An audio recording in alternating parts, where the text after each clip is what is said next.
les Sarracenia, communément les trompettes. On devrait dire les trompeuses. Grâce à leur couleur et en sécrétant du nectar, elles attirent les mouches. À peine se sont-elles posées, ça glisse tellement qu'elles ne peuvent plus remonter à pied. Et le tube se rétrécit de telle sorte qu'elles ne peuvent plus s'envoler sans se heurter à la paroi. Étonnant, au microscope, le dispositif qui les empêche de remonter. Des cellules disposées comme sur un toit de bardeaux. Mais à propos de bardeaux, sommes-nous émus par le sort de cet animal? Non. Mettons-nous cependant à la place des mouches. Autre scandale en Californie, le liche cobra. Il les attire avec du nectar jusqu'à son ouverture. Et, comble d'hypocrisie, son casque, ou si l'on veut, le dôme, empêchant la pluie de remplir le tube où se trouve le liquide digestif, est parsemé de fenêtres transparentes.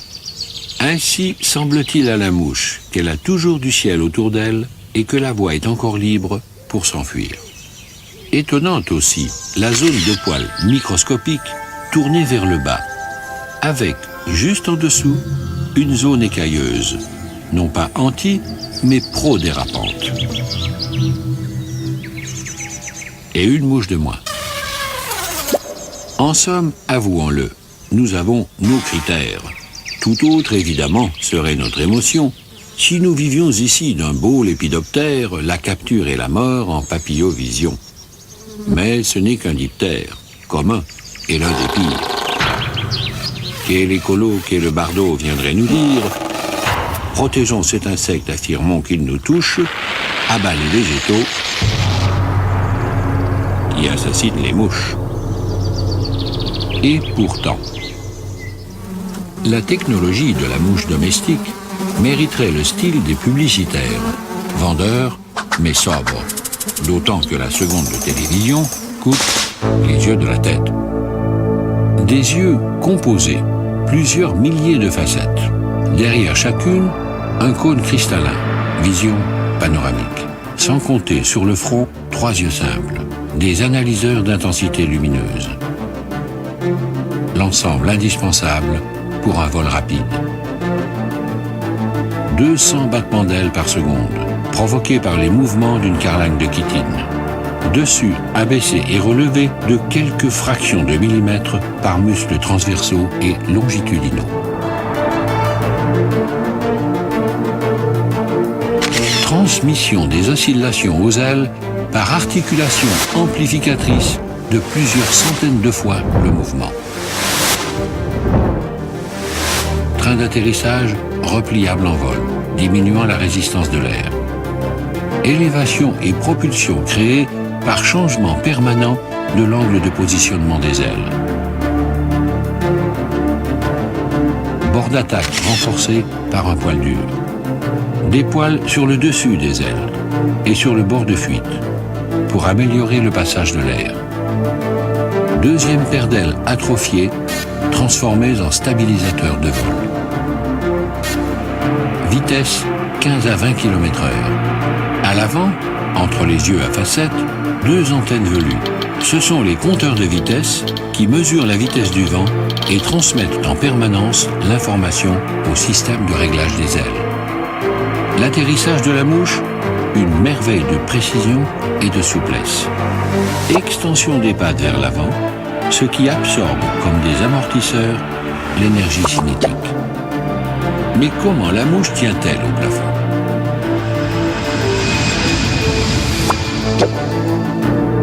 À chaque pied, une paire de griffes pour s'accrocher aux surfaces rugueuses et une paire de lobes de fixation pour les surfaces planes. En grossissant au maximum, on découvre, là encore, des poils microscopiques sécrétant un liquide adhésif. Et ce n'est pas tout. La mouche est gastronome. Pour les odeurs, des poils, toujours des poils, et des fosses microscopiques sur les antennes. Elle goûte avec ses pieds, ceux des pattes de devant équipés d'organes gustatifs. et la trompe de la mouche. Ce n'est pas rien non plus. Elle s'élargit en 2 coussinets servant de ventouse aspiratrice. Grossissons encore. Voici une trompe de mouche comme si elle allait vous aspirer. Les coussinets sont munis d'un système de rigoles fixés par de fines agrafes. Ce sont des conduits aspirateurs de liquide. Car la mouche ne fait son marché qu'avec du liquide. Un morceau de sucre, par exemple. Elle y envoie de la salive qui le dissout. Et grâce à des muscles spéciaux, elle repompe le sirop par le système de rigole.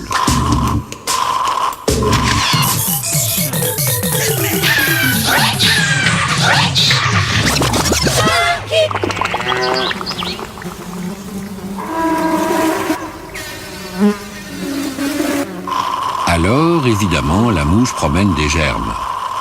Sur un liquide sucré impeccable au départ, voici, en accéléré, la croissance des bactéries apportées par les mouches.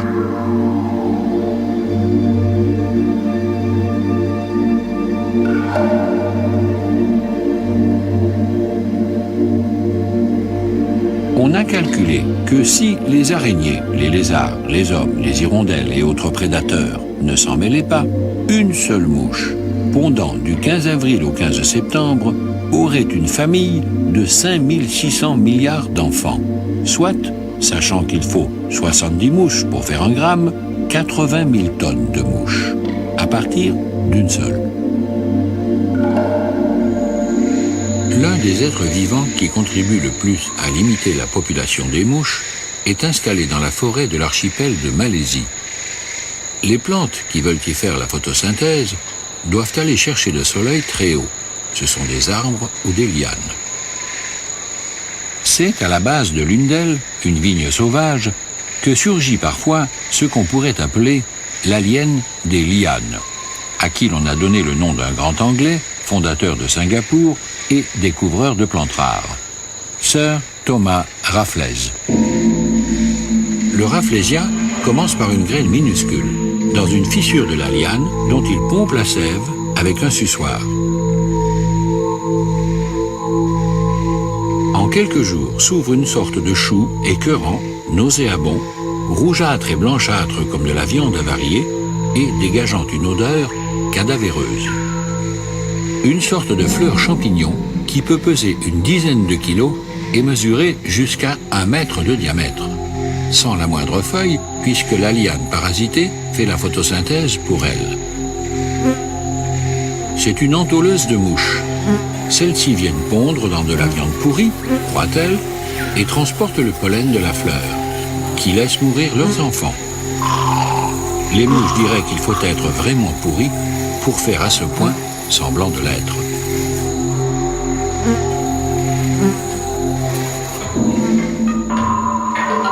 Un mot en faveur des asticots. Qu'ils se déplacent grâce à 2 crochets à l'avant, bon, rien d'étonnant. Mais avez-vous jamais observé de près le derrière d'un asticot? Il a 2 trous, bordés de poils. C'est par là qu'il respire. Et les poils sont là pour arrêter la poussière. L'asticot exige de l'air pur.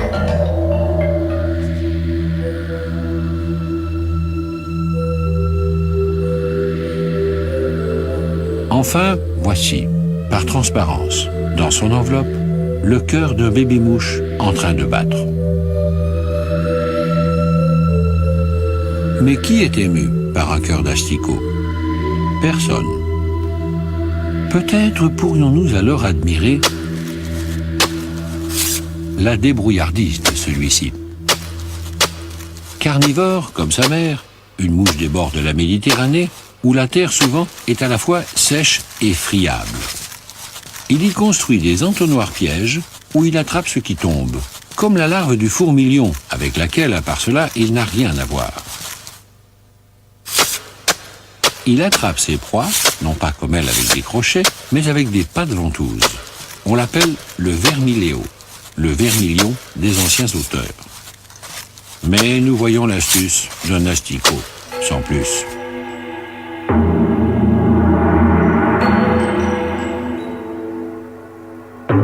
Et s'il est un asticot non seulement méprisé, mais carrément haï, c'est bien celui-ci, venant de naître directement de sa mère sans passer par le stade de l'œuf. À peine né, il va se planquer dans un coin sombre pour s'y nymphoser en paix.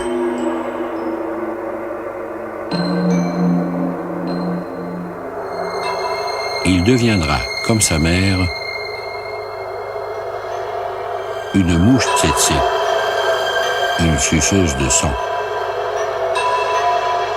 Pour elle, un bœuf ou un être humain, c'est un fruit. Elle en boit le jus, avec une paille. Chaque fois, si peu, pas de quoi le tuer. Mais voilà qu'un bloody protozoaire, au sens propre, vit dans le sang du bétail, au point de le faire dépérir. On l'appelle le trypanosome. Et pour passer d'un bœuf ou d'une vache à l'autre, que fait-il? Il prend la mouche. Au moment où elle boit, il grimpe dans sa trompe. Il passe dans son jabot, puis dans son gésier, arrive dans l'intestin de la mouche qui se gonfle de sang. Là, il se reproduit, puis repart vers la trompe de la mouche pour remonter vers ses glandes salivaires. Bref, il en ressort dans sa bave, celle qu'elle injecte dans le sang d'une vache comme un anticoagulant, pour pouvoir le pomper.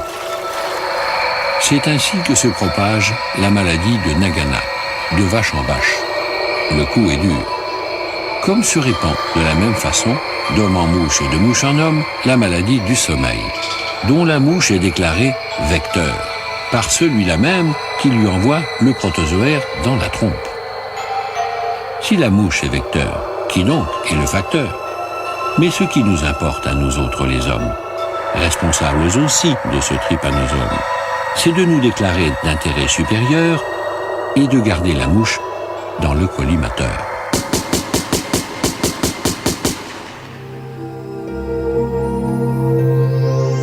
Alors, quelles images montrer qui fassent, au lieu du racisme anti-mouche, monter un peu l'audimat? Peut-être ceci.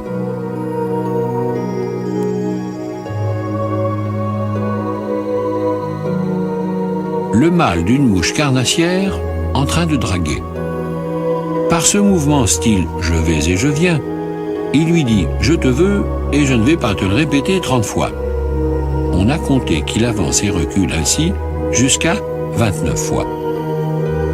Quant à elle, tant qu'elle garde les pattes postérieures relevées sur le dos, les cuisses en l'air, c'est qu'elle n'est pas d'accord.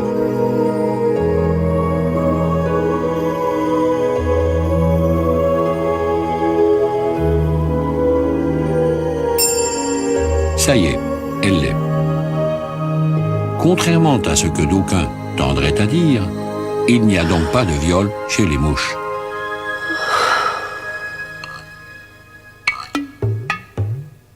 Ce n'est pas tout. Voici une mouche aux yeux pédonculés, bizarrement portée sur des pédoncules et très écartés. Une mouche iti. Sur la question de la propreté, elle est très regardante. Elle est en train de se faire un grand nettoyage à fond. Elle fait même les carreaux. Pourtant, c'est une mouche qu'on ne risque pas de voir sur un tas de fumier. Elle suce en Afrique les tiges de maïs. Néanmoins, elle pratique, autant que la mouche domestique, ce qu'un Allemand a nommé les 7 nettoyages de la mouche. Tête, trompe, pattes de devant, pattes de derrière, pattes du milieu, aile et jusqu'aux parties intimes. Et peut-être enfin, brièvement, allez-vous plaindre une mouche.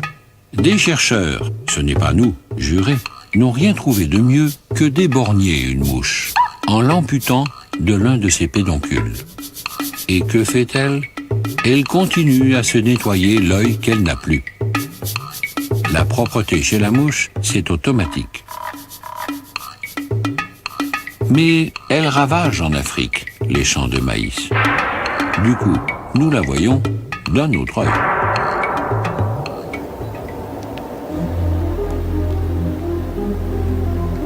Pourtant, il arrive que l'homme soit bien heureux de compter sur certaines mouches. En particulier dans le midi de l'Europe, où les chenilles d'un papillon ravagent les pins. Quand elles partent pour aller se nymphoser dans la terre, elles le font à la queue leu-leu, d'où leur nom de processionnaires du pain. Alors arrivent les mouches qu'on appelle taquinaires, du grec takina, prompt, agile. Il faut qu'elles le soient pour injecter leurs œufs en un éclair dans les chenilles du convoi. Celles-ci essayent de se défendre, mais ces mouches sont décidément trop rapides. Les œufs, montés dans le train en marche, le suivent jusqu'au moment où il devient un métro, quand la procession s'enfonce dans la terre pour l'hiver. Au printemps, de chaque chenille parasitée, il sortira une mouche au lieu d'un papillon. Autant de moins qui attaqueront les pins.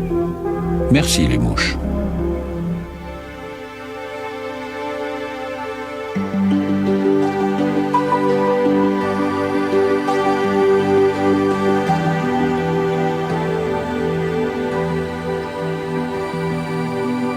Maintenant, si vous n'êtes pas, le moins du monde, ému par le cas de la mouche qui va suivre, c'est que, fondamentalement et décidément, le cas de la mouche est désespéré. Ce bébé mouche, en train de naître, est d'une famille BCBG, celle des mouches à fleurs qu'on appelle les cirfes.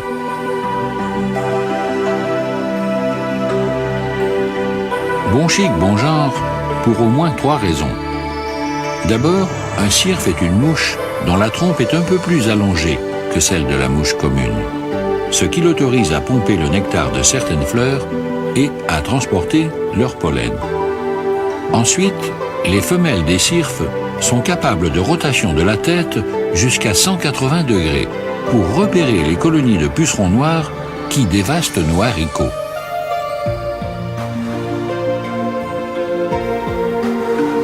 Au moment d'atterrir, elles en repèrent aussi l'odeur, par les antennes, les tapotent, pour être sûres de leur présence, les goûtent même un peu, de la trompe, afin de vérifier s'ils sont bons, s'ils n'ont pas dépassé la date limite. Et, enfin, elles pondent, entre les pucerons.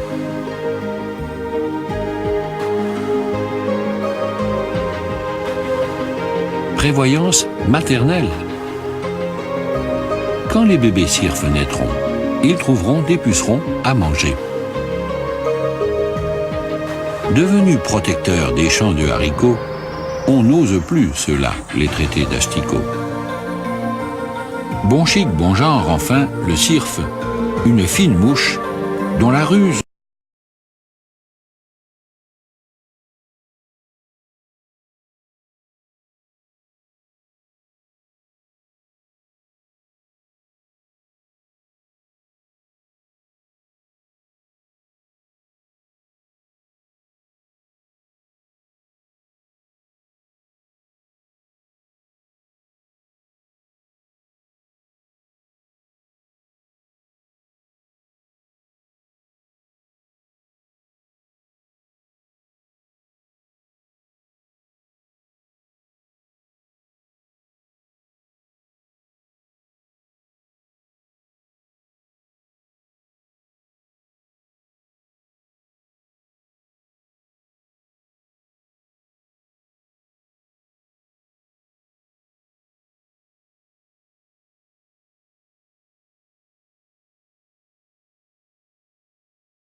la question de la propreté, elle est très regardante.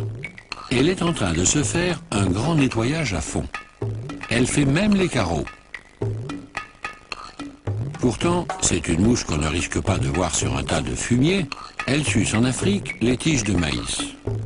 Néanmoins, elle pratique, autant que la mouche domestique, ce qu'un Allemand a nommé les 7 nettoyages de la mouche. Tête, trompe, pattes de devant, pattes de derrière, pattes du milieu, ailes et jusqu'aux parties intimes. Et peut-être enfin, brièvement, allez vous plaindre une mouche. Des chercheurs, ce n'est pas nous, jurés, n'ont rien trouvé de mieux que d'éborgner une mouche, en l'amputant de l'un de ses pédoncules. Et que fait-elle? Elle continue à se nettoyer l'œil qu'elle n'a plus. La propreté chez la mouche, c'est automatique. Mais elle ravage en Afrique les champs de maïs. Du coup, nous la voyons d'un autre œil.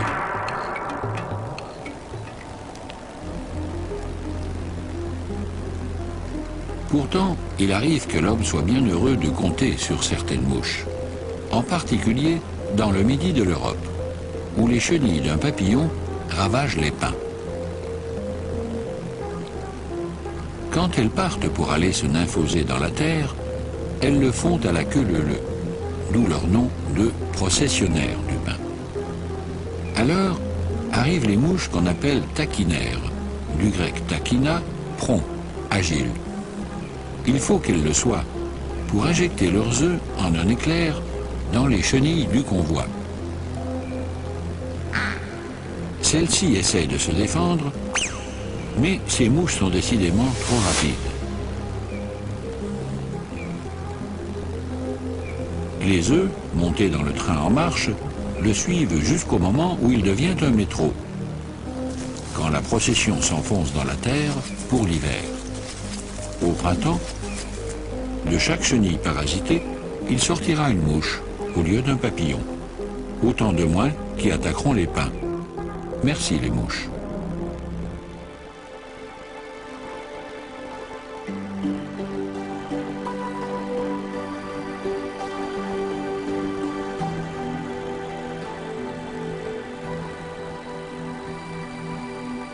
Maintenant, si vous n'êtes pas, le moins du monde, ému par le cas de la mouche qui va suivre, c'est que, fondamentalement, et décidément, le cas de la mouche est désespéré.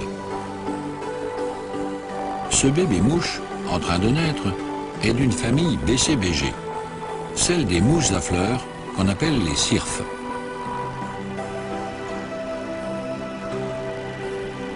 Bon chic, bon genre, pour au moins 3 raisons. D'abord, un cirfe est une mouche dont la trompe est un peu plus allongée que celle de la mouche commune, ce qui l'autorise à pomper le nectar de certaines fleurs et à transporter leur pollen. Ensuite, les femelles des cirfes sont capables de rotation de la tête jusqu'à 180 degrés pour repérer les colonies de pucerons noirs qui dévastent nos haricots.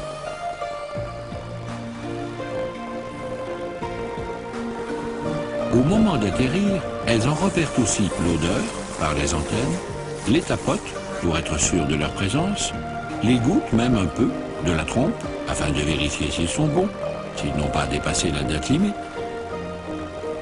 Et enfin, elles pondent entre les pucerons.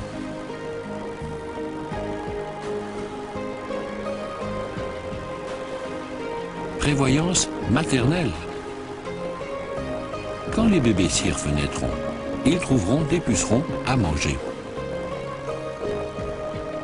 Devenus protecteurs des champs de haricots, on n'ose plus, ceux-là, les traiter d'asticots.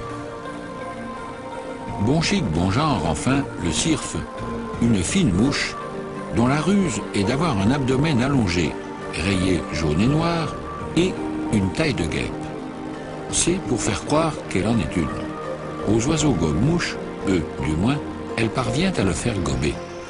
Mais allez donc raconter ça à une araignée. Ballet intitulé « La mort du cirfe ». Premier tableau.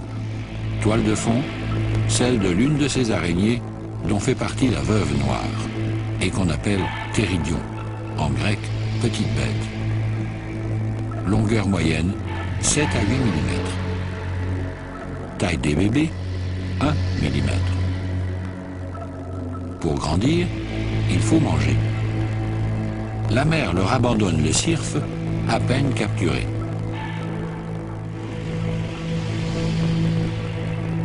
Le pire est que, là encore, personne ne se met à la place de la mouche. On trouverait plutôt mignon les petits théridions. Mangez, c'est de la mouche de ce matin, encore vivante. Il faut que vous appreniez à les capturer.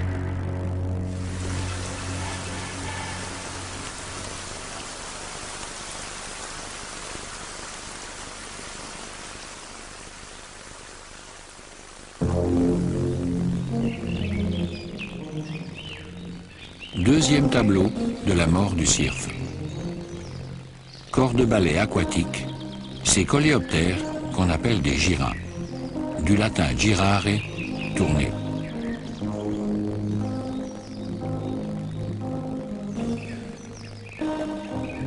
S'ils tournoient ainsi, c'est pour guetter des insectes tombés à l'eau. C'est ce qui vient d'arriver à un cirfe. Il est encore vivant, plus pour longtemps, mais il ne va pas mourir noyé. Les girins, perpétuellement à la recherche de naufragés de ce genre, tournoient comme des étincelles à la vitesse de 1 mètre à la seconde.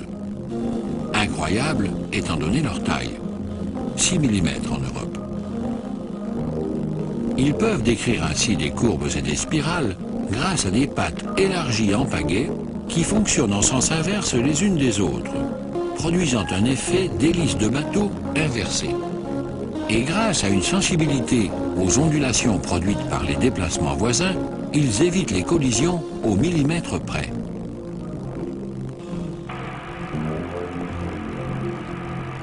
C'est à la surface qu'ils se reproduisent. Mais ils vivent une partie de leur temps sous l'eau. Curieusement, si leurs larves sont totalement aquatiques, ils ne le sont qu'à demi, une fois adultes. Ils ont toujours besoin de renouveler leur provision d'air. Ils montent à la surface, emprisonnent une bulle d'air sous leurs élytres et plongent avec. Elle leur sert de réserve d'air, mais aussi pour remonter sans effort. Quand ils le font en ramenant, par la même occasion, des feuilles mortes à la surface, on dirait un jeu, le subaquaplaning.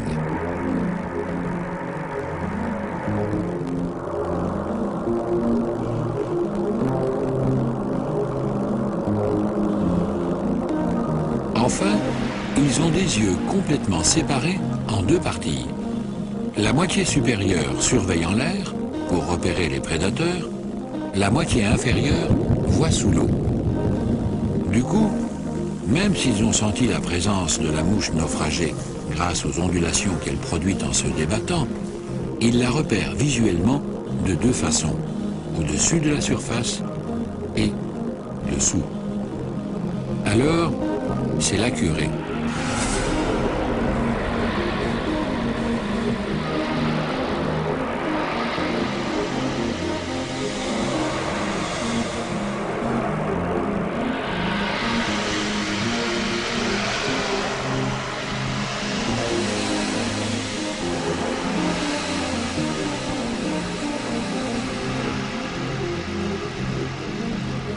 Je sais bien, disait le poète, parlant de sa fille tombée dans un étang et s'adressant à Dieu, qu'un enfant qui meurt ne vous fait rien, à vous.